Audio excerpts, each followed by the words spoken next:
Welcome back into CMS-Connected, and we are now outside of Quincy Market here in Faneuil Hall, and it's time for the Vendor Spotlight. Now, with corporate headquarters in Maidenhead, United Kingdom, SDL has over 1,500 enterprise customers, 400 partners, and a global infrastructure of 55 offices located in 38 countries, and they're listed on the London Stock Exchange. Now, SDL Web 8 combines SDL's WCM solution with digital media management, targeting, testing, personalization, and localization capabilities.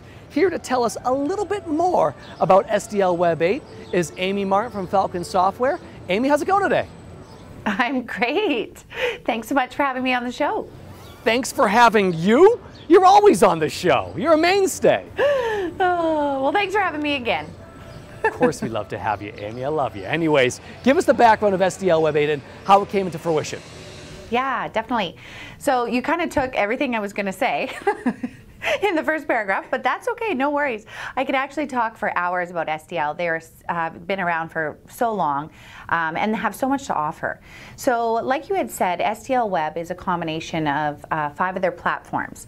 The first one being the SDL Mobile, Quatron, Safeguard, SmartTarget, and Tridion. And that all happened about a year and a half ago. And really the reason, the strategic decision behind this was really to just have a more simple offering for their customers and just, take out some of that confusion which everybody deals with on a daily basis when they're looking for a CMS. And I really think they hit this bang on. Like I had just said, if you're looking for a new CMS platform to use, you're going to start looking at demos, you're going to investigate, then you're going to find one and be really happy with it and all the functionality that they said they were going to get. But the vendor then has to go back to you and explain that all the nice shiny things that you really wanted are extras and add-ons. So SDL really wanted to combine all these extra add-ons into one platform. And they only have really the 2 extra packages of add-ons on top of that, which is the Rich Media Management platform and the targeting and personalization. Amy, talk about the critical features. What do you think would be the most critical features released in version 8? Right, so this is challenging as well. There's so many innovations just released. Well, not just, it's been out for about a year and a half. But I had the privilege of speaking with 2 of their directors. First one was, they were at the same time, but Arjen van den Aker, which is their product marketing director, as well as Nuno Linhares, who is their director of product management. And so they kind of gave me the summary of the 3 most dynamic features or innovations from their last release. First one being, it would be the adoption of REST with the core. And what that just means is that it's not an option anymore for customers. It's just included. They've actually came out with this API, REST-based API in 2011, but now it is incorporated in SDL Web. And really, they're making it a more predominant role as the software rolls out. And then second one would be this this whole conversation about Headless CMS. So Headless CMS is getting so much hype right now. And really all that is it's a depository where you can keep all your content, but doesn't have a website, doesn't have a face. So SDL is really in a unique position because they offer this Headless CMS, this depository, but they also offer a website that goes with it. So, and that's exactly what organizations are needing. They're needing to have a website, of course, but they need somewhere to leverage all this other content so it can speak with all their other mobile apps. Maybe they're dealing with airport kiosks, in-car, in-flight entertainment, who knows, any of the Internet of Things. So, so that's a big one as well. And then looking at the third one. So what everybody is talking about right now is the Digital Experience Accelerator. And really what this is, it's an implementation toolkit that is helping their current and existing clients and new clients to launch brand new websites with saving so much time and effort, 70%, up to 70%, so it's quite incredible. They also made the decision to make this open source and free of charge, so anybody can use this in real time. And now what's happening with this, all the great side effects that are coming with this, is that the SDL community is embracing it, and they are actually building their own accelerators on top of it. So looking at an example of one of their customers, They have a partner which is in the Asian Pacific who just brought on a huge Chinese airline who did this whole implementation using their new product of SDL Web in less than 16 weeks, which is phenomenal if you think of going from one platform entirely to a new platform. Amy, let's talk about price point. Would you say that SDL happens to be the most expensive CMS currently on the market? Well, it definitely wouldn't be one of the cheapest, but I definitely, as I talk to the directors, I really feel that they are in line with their competitors. If you look at their prospects, they're dealing with large enterprises that are at least $1 million in revenue. So those types of organizations are not looking for a suite platform. They're looking for something that's going to integrate with all their other investments. So yeah, they're really in line with their competitors like Adobe and Sitecore, starting at about $250,000 annually. And they offer, you know, their basic pricing structure that they did in the past. So it's a licensing and a maintenance fee. They also offer term payments, where it could be a year, 2 year, or 3 year. And then they also offer their new cloud offering, which is an annual subscription, but you can cancel. And really their thoughts behind this has really surprised them at what has happened in the last couple years. If you look at, if you had asked them what their customers were going to want 2 years ago, hybrid or full cloud, they really have thought people would have said hybrid. But now they're really realizing it's coming very surprising that people are wanting full cloud. They're wanting to give their entire web content management system to SDL, and then they can post it to the cloud, they can do the maintenance, they can do the upgrades, the patches, and what the client is then doing is keeping track of the whole experience that is happening on their website. So that content, that valuable content, is being kept on their servers. Now, just on a side note, but I'm sure it's actually on the minds of many, what's been the progress like since the new CEO was hired? Yeah, so he was hired April 18th, 2016. And since then, of course, he's come in, he's got lots of questions. He's trying to get up to speed. He's trying to know the ins and outs of the entire company. And he's focusing mainly on the business cases. So long term, they really think that what's going to be happening is they're going to see faster releases coming out.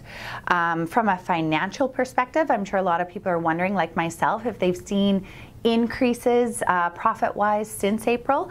They said it's just too hard to tell as of right now. They can't give those numbers out publicly as they are a public company. They're working on that though, and they did say that there's going to be a report released in August where they will be able to share more information. But I think that you know, what they have really seen is a positive effects in the marketplace, signs that they are moving in the right direction, and that's really especially with their existing customer base, but also in the analyst community. And did you manage to hear from any of SDL's customers, partners, or if they're liking, disliking the latest version? Yes, I did. I had the privilege to speak with, his name was Dominique LeBlanc from Tazoo, one of SDL partners. And this organization is huge. They're one of the world's largest and fastest growing independent customer experience agencies. And in fact, the largest provider of SDL services in North America. So here's what he had to say. So as you are, or Tazoo is an SDL partner, has your organization and your clients really, you know, jumped into using the new SDL Web platform and their many innovations? Yes, we have. So I think we were already engaging with SDL during the beta phases of SDL Web 8. So I think, you know, we being a long-standing partner, I think we work with SDL during their development phases to sort of help give feedback on the new developments, where we see our customers heading, and, you know, try to feed that back so it fits into the roadmap. So very early on, we started using the Web 8 platform and engaging with SDL. I think we've seen an adoption. We already have a number of clients that are in production with SDL Web 8, and I think we continue to see a ramp up in terms of existing SDL customers that are not upgrading to the platform. Maybe some noteworthy example is we have Kone, which is a Finnish company specializing global vendor. I've been using SDL Web 8. Essentially, they were one of the early adopters. So part of the beta program, we started looking together with SDL, okay, which joint customers could we start fitting to use Web 8? And Kone was sort of one of the early takers, and I think they could benefit from Web 8. I think Web 8 is a lot of innovation in terms of the underlying platform with cloud innovations in there, cloud services, and that fit really the bill for Kone and us and SDL. So I think we sort of, trifecta essentially started using the solution there. We also have a large coffee company headquartered in Seattle that is using Web8 today as well, which is also in production. And again, another global rollout of content, digital experiences, web and mobile. So is there certain features that your customers are really talking about, the good and the bad? So I think probably the most noteworthy innovation SDL brought with Web8 would be the Digital Experience Accelerator. I think this is sort of a different take in terms of how companies need to look at their digital experiences. So it's sort of a framework that captures a lot of existing template types, presentation styles, but really separates properly how design element can come into there. So for us, this was a big step, and also for our customers, we're looking into this because it solved one of the common challenge with WCM implementation is that you tend to have to do a lot of plumbing before you start seeing the first content experiences start getting created. And I think this really creates that framework so we could really quickly develop new size, micro size, but at the same time, the separation for design elements, so working with a creative team and agencies team in parallel really is probably one of the big feature that we see a large benefit for it. I think in addition to that, I think underneath the hood, SDL Web8 is containing a lot of changes in terms of architecture, which I think even today we ourselves haven't really tapped into the full potential of. So I think if we look at the new innovation they brought with regards to the content service architecture, I think SDL calls this an Headless CMS or something along those lines. But I think, for forever, I think the WCM market's been broken down into, single tenant architecture or decoupled architecture. And I think with Web8, there's this notion of almost a third tier where we can create and publish content towards a true microservice architecture and then have our delivery channels separated from that, which is really well suited for if you think of web or if you think of mobile channel experience. So we can actually, from our side, really specialize the design of the rendering of that content. So not only make it available across channel, but really have dedicated applications inside of the channels themselves.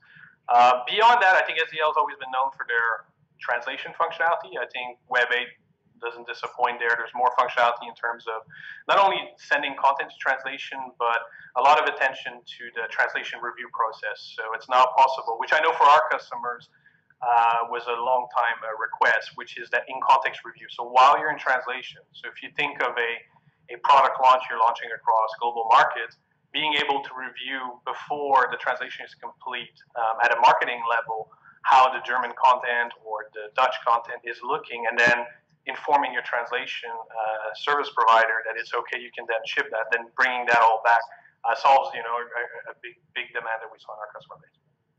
And so what do you really see, in the future, the crystal ball question of what's kind of coming down the pipeline for SDL Web?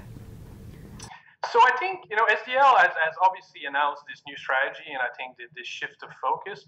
I think, how we see the WCM market, so I think we're a strong partner of SDL, but I think we also, in our practice areas work with different types of technology as well, campaign management, digital asset management. So I think that this notion of SDL refocusing and really trying to be this best-of-breed content management provider and really this ability to integrate with other systems, I think makes a lot of sense. I think there's different players in the market. I think it's almost becoming a suite play, a best-of-breed play. So I think what I would expect is more integration with third-party solutions. So again, really looking at the digital experience landscape, and rather than trying to plow alone into that, setting up some strategic partnership with innovative vendors in categories that SDL doesn't necessarily play in, I think is what we expect, we're looking for. I think we've had discussions with them. I think that's going to be pretty important, and I think it can make a pretty big difference for some of our clients, which are building these big platforms with many technologies. Beyond that, I think it is a world of end users, so usability, seeing changes to facilitate how one person can essentially create, publish really rich experience across a variety of channels. Looking at that aspect, the usability of the product and the connectivity with all these technologies together, I think are some of the things we look forward to seeing. Well, it definitely sounds like you had a great and interesting conversation with Dob, and definitely a big thank you to him for taking time out of the day for that interview. And of course, Amy, thank you for that value-packed vendor spotlight. Now, just before we let you go though, I don't think we actually mentioned it previously, but this was your last vendor spotlight for some time, right? It is. This is going to be my last one for quite some time. I will be back. But my husband and I were going to be growing our family, and we're so excited for our new addition happening very, very soon. But I'm leaving you in very good hands. My replacement that's going to be coming in, her name is Laura Myers, and she is going to just do an exceptional job. I just know it. Amy, that's so cool. It really is. And of course, from all of us here on the team, we obviously wish you, your family, nothing but the absolute best. Oh, definitely. And I'm going to miss you guys too. I really do love it. Just so cool to hear. All right, Amy, good luck again. We'll see you soon, and we'll see the folks at home in just a few seconds because we're going to take a quick commercial break, but we'll be right back with our CMS Insider. So you've got a great website with hundreds, maybe even thousands of visitors. That's great, but each one has their own background, interests, motivations, and goals. But you are showing them all the same content. Not very clever. The solution is content personalization, allowing you to deliver the right message to the right person at the right time in the right form. So let's see how content personalization works.